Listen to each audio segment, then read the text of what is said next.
Shreedutta Namjoshi. He's the man behind the lens of Kota Factory Season 2 and 3. He's a DOP and has done some amazing shows like Kulak, Kota Factory, Immature, Berlin, and many more. Right now, Kota Factory Season 3 is trending at number 1 for being the most watched show on Netflix. And we have with us Shreedutta Namjoshi. So Shri, how was your experience of shooting Kota Factory Season 3? It was as challenging as every other project that I think everyone goes through. But without the challenge, it's no fun. So it has its own challenges, which I love about. And I think we'll talk about it more later. But yeah, it was all in all very fun to really shoot this. The only thing that I have shot till now in black and white, and it's a fun thing to shoot in black and white. Like, great to experiment with. And I'm like a kid when it comes to this. So I played like a toy. Monochrome, it's a very creative call, as I see, because according to the general norms of the OTT, everything is in colors with HD televisions. So how was this decision made, and how do you think it impacted the shoot, or what were the challenges that you faced that people might think, oh, it's monochrome? So tell me something about it. So this goes back to the process during the season 1 that Raghav Subbu, the creator and the director of the show of season 1 and 2, he always had this idea about Kota Factory being in black and white because the reason behind it is the students in Kota are living a very binary life. Like, it's either 0 or 1. So it's either the studies or pass and go into the IIT or not. So it's only the studies or nothing. They don't have probably personal lives apart from the studies. And I think this is something very contrast life that they live. That the only reason Raghav thought that this is a story to be told in black and white, because they only have 2 options in their life. So is it also the metaphor around the show's name being Kota Factory? Well, what is, like, how do you visually represent this metaphor? I don't know really, but in my perspective, I think all of us, even in my engineering days, I have heard my friends or the people I know have tried going and living in Kota. And some of them have successfully went into IIT, some of them are not with it. And there are a lot of other stories that I used to hear. And now that when I went to Kota for the first time, I get the metaphor why. Because the thing is, the Kota only I saw students in their uniforms or they don't waste their time. They don't have time to waste. It's such a crucial thing for them. It's like the only thing for them. And yes, it became a hub later on in life. And I get it why maybe the makers of the show called it Kota. Maybe it's subjective, but I think I get it why. So how do you approach short breakdown, and how do you envision it in the pre-production? Like,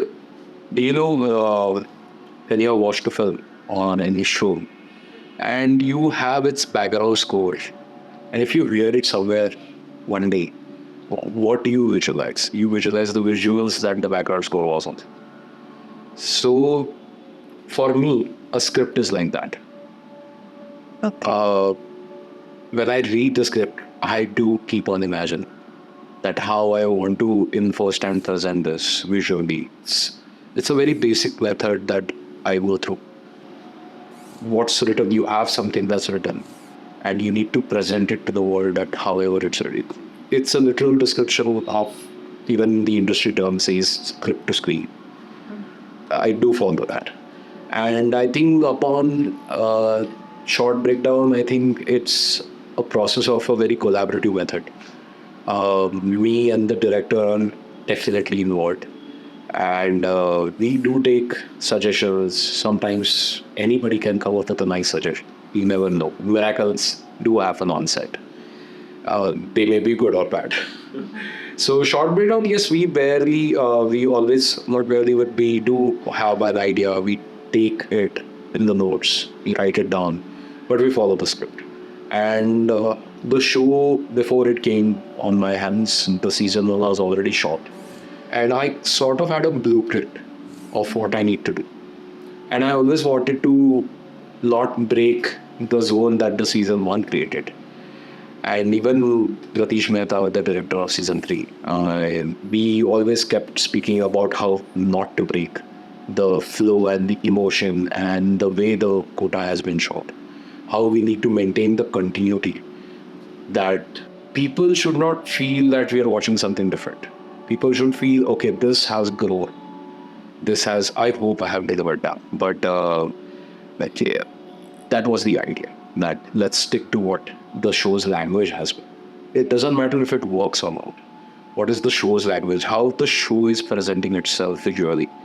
And Raghav was doing the most fantastic job in that. And yeah, during season 2, when I worked with him, we followed the same procedure. It's a standard procedure we follow that. Read the script, what do you visualize first? Then there are references, real life experiences. And you imagine your own incident, but you think about it in a different lens, in a different perspective, in a third perspective.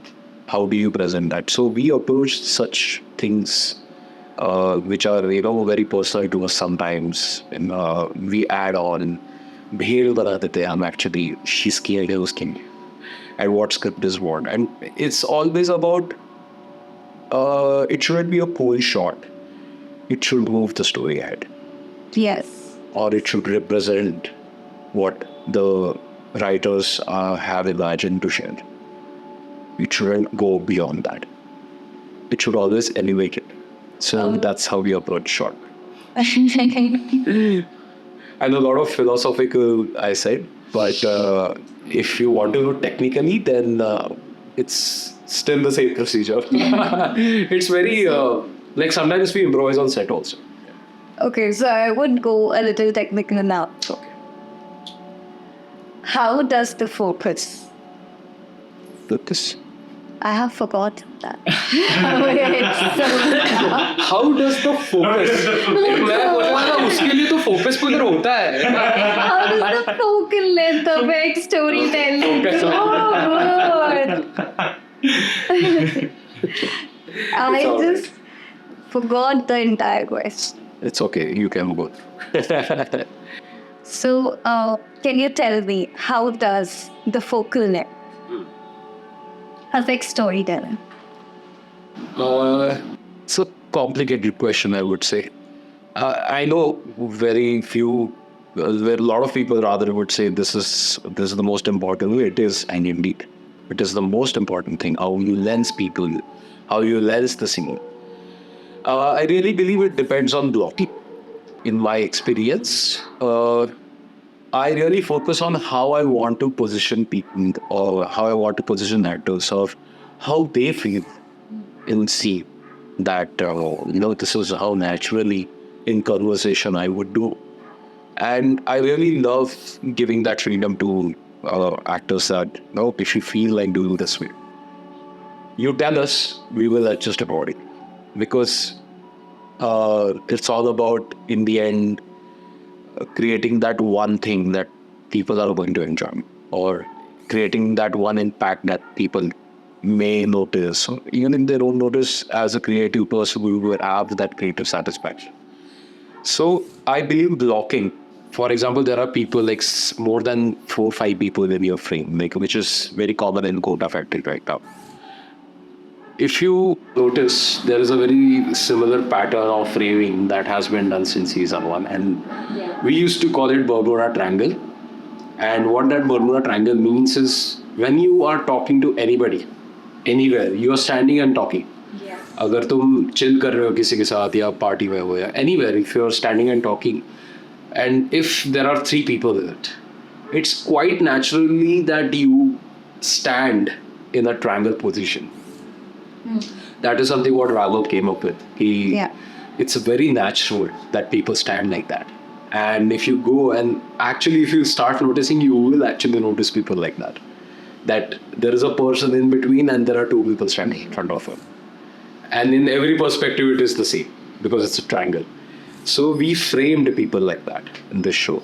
If I want to enhance a feeling or an emotion, I know I need to go a little closer on a character. But do I need to go close physically, or do I need to change my lens and be far away and still be close to him? With the, tele lenses. So do you like, for example, do you want a 100 mm lens focusing on the character, or do you want a 50 mm lens be closer to the character and friends? That's a choice.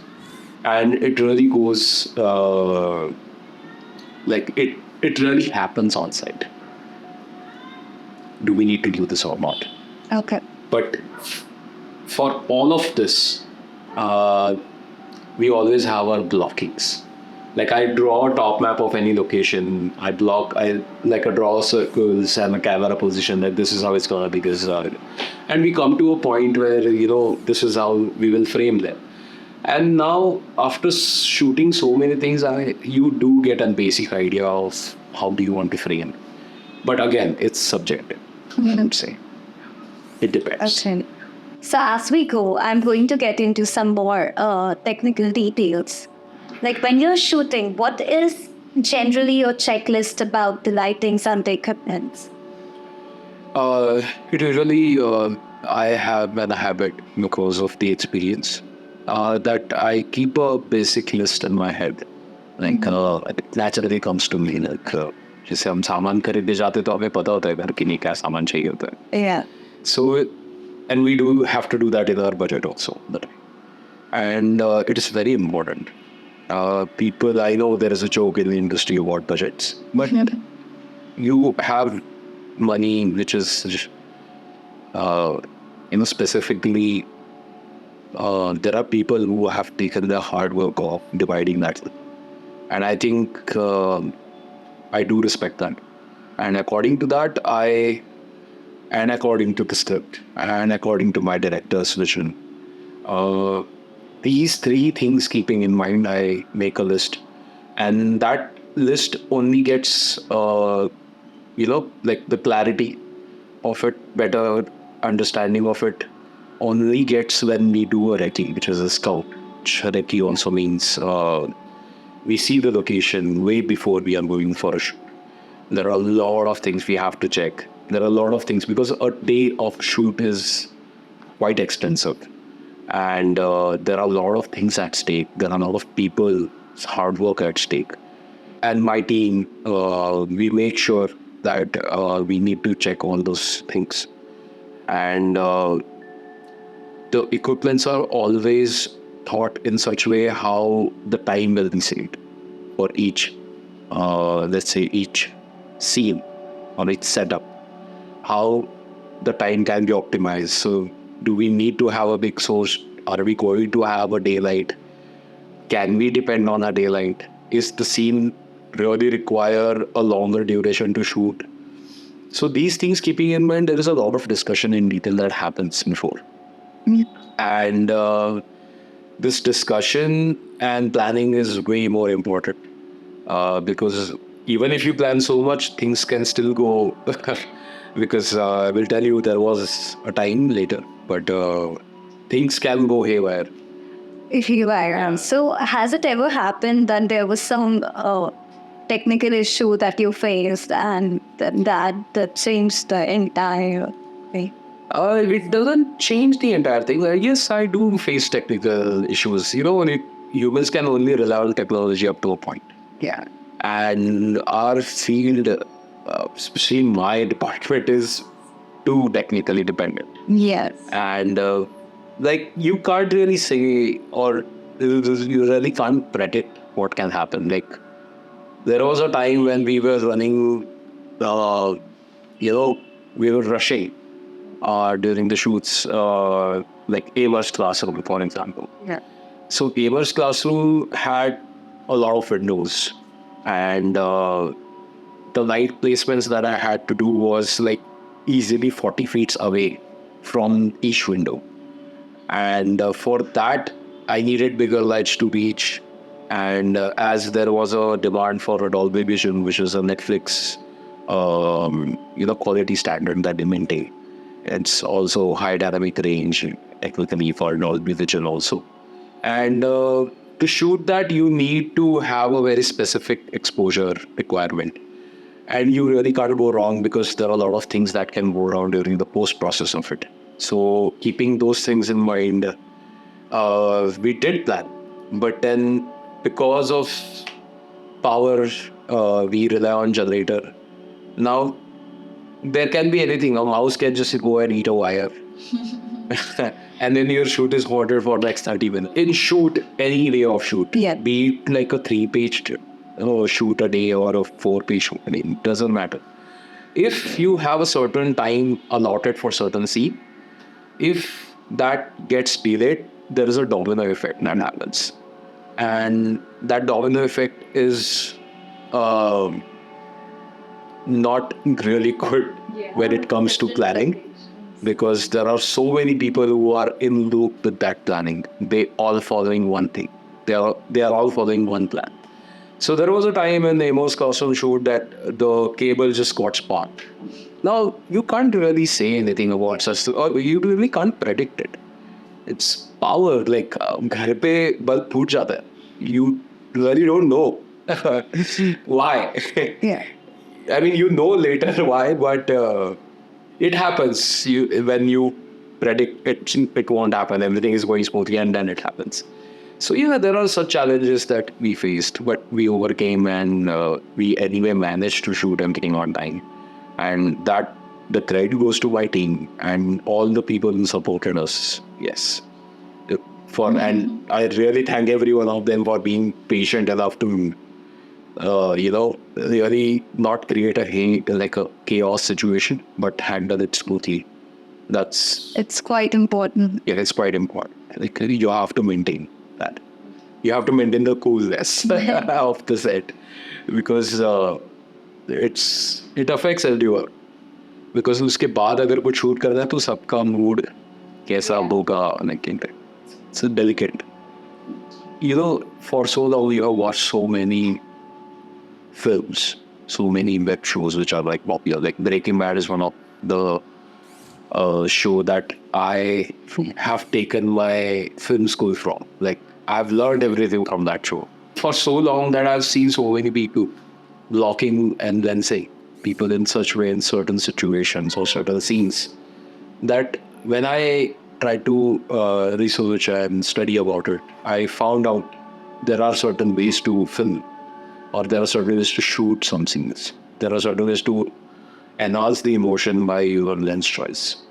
So I believe that the more tailier you go, the more claustrophobic it gets, because your field of vision gets narrower, and the more wider you are, the field of vision gets wider. It's a choice, like how even, there is a film called Revenant.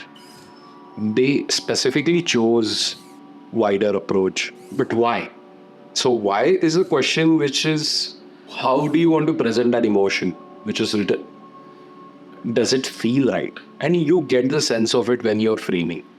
Sometimes I'm framing something and sometimes I'm liking something else, and maybe I discuss with the, not maybe, actually I do discuss with the director, and if we are both on the same page and we feel like, this is how we should shoot this, and we know it beforehand. There is an app called Artemis, which has different cameras, different lenses, and you can get to block it with your phone. So I have done that a lot, and it's a process that I follow. Even if I never had that app, you don't need an app. But as a professional person now, these days, I do feel that sometimes people really need to know what are we planning on, and that really helps. But if there is anyone who's starting his filmmaking career, you don't need an app. You just need your sense of visual, and you need sense of creativity, which is going to help. everything boils down to only one thing, which is the story and the script. If you are like, there's a great DOP, everyone knows about it now, called Roger Deakins. And he has said in one of his interview that if my cinematography is standing out, if people are noticing my cinematography, then I have failed, or the project has failed. What he means actually is very true, because you really need to have one scene. It needs to go seamless. Like, the story needs to match with your visuals, and the vision means costume, art, and makeup, hair, everything. Everybody is putting their hands and making it happen. So, can you tell us about how to shoot conversations and reaction shots when there are two different frames? Basically, how do you go about it? Is the actor really acting in suggestion, or is there some sort of prompting? I know I'm going to repeat this a lot, but I'm not denying that it always comes to what is written and how the scene's emotion is required. And according to that, you need to break down. Like, is the character having any backstory? Is the character going through some trouble? Or is the character lonely? Is the character cheerful? So you really need to present that visually, and you need to block accordingly. For example, I am your patient maybe, and you are a therapist. Maybe I'm going through something else that I not even able to share with you, but I'm in my own thoughts. So in such ways, maybe in my opinion, I would have like a Terrier lens, which is like a 85 mm or 100 mm to shoot myself, because I'm not here. I'm claustrophobic. I'm in my own thoughts. So I don't want people to focus on anybody else, but rather than the character and his or her own, what that character is trying to present by acting. So I really feel that if I need to focus on that, I would go closer. If I want to show that I'm a very anxious person, or let's say I am a fidgety person, like I probably keep wobbling my leg or keep, moving my leg while talking to you. If I keep doing this, I won't be able to show this in close. I need to cut. I need to have a wider so that I show, or even if I have a frame, I will show myself individually, but with all my body, so that I show my fidgetiness wherever I'm doing. I need to show my body language to really make the people understand that this character is having a lot of distraction. So it really depends on how your character is described, or how your scene is described, how your scene's emotions are. According to that, you need to. It always comes down to that. I know I'm going philosophical in this, but the show's tonality was always about the camera is a silent observer, and when you don't move your camera, when you have it locked on your character, people start noticing and start diving deep into it, and they really start connecting with it. So I really feel that those emotions strike out more, because actors are doing an amazing job at giving those nuanced details with their expressions and their eye movement. You don't notice it in OTS. You won't notice characters. Maybe he will probably just do a little eye movement or awkward conversation. Like, you never know. But those little details that they play with beautifully, those are only captured when you are a real closer and you don't have an OTS. But you can always, and like you asked, OTS, and it's a standard coverage. I do have done that too in the show. And I believe there are some times when you don't need to really, go, कि मुझे ये करना है, वो करना है. Keep it simple. You are telling a story. So, if the story is being told in those angles, then please do it. There is no hard and fast rule. So, in season 3, episode 4, there is this scene where Vaibhav has an outburst. It's like an outburst of anger. And that is a single shot where the camera revolves around him. Yes. So, can you tell me about that? We thought of it that there is no point of attempting this because it's written with monologue. There is no, you don't need to show reactions of people.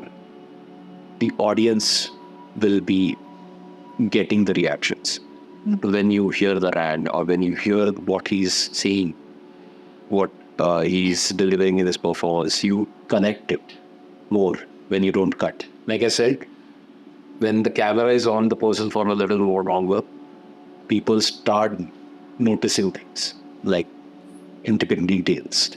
And I think Mayur, when Pratish told Mayur that, so we are going to do this, there was very like an immediate response from me, yeah, awesome, let's do it. And oh my God, like he is amazing that we both sing so well during that scene that he knew when to turn. He knew where my camera is. And for me, it was way easier than for him. For me, I have one singular motion. I don't really have to do much. I have to maintain him in the frame. Yes, it is not that easy, but for him, it was the most complicated thing. Yes, because because the camera is moving in one speed. He has to perform. He has to remember his lines. He has to also understand my camera speed. He has to understand where my camera is and say the lines where the camera is very difficult. Multitasking while remembering everything and your dialogues in such a long monologue that it has this great impact on the story. Yes, he did it in 2 takes. It's just amazing that he did it in just. We had 1 take, which was done, but the safety that word is used because it's such a one shot. You only have one. If anything goes wrong in it, because there are people in it, there are a lot of factors in it. There's a timing also because there is a line that he says it to Ranjan Veena, and he has to time his dialogue according to my camera movement as well as a dialogue to him. Yeah. So there was a lot of calculation. We did one rehearsal, and then he's amazing. He just got it. He just gave it to us like that. How do you generally react when people say that we'll fix it in the post? This is exactly how I react. Proceed us loud. But I mean, not all the time. There are really some times when there are challenges, and then there are some times that you can't really do it. But those are, once in a blue moon problems. And if those times people say, these are the little problems, but it is manageable to fix it in post, then there is a discussion around it. If we really need to fix it in post or not, or can we just shoot it again? If it's possible to shoot it again, yes. If it's not, we don't have any option. But I am someone who loves to do everything on camera, as much as it is possible to do on camera within given time. Because you really have a lot of things to shoot in a day, and एक creative shot के लिए इतना time देना, it's not feasible for everyone. And I think fix it in post is I don't know how much trend it is, but I have heard a lot about it on social media, on Reddit subreddits, on Twitter also, that fix it in post is such a casual thing.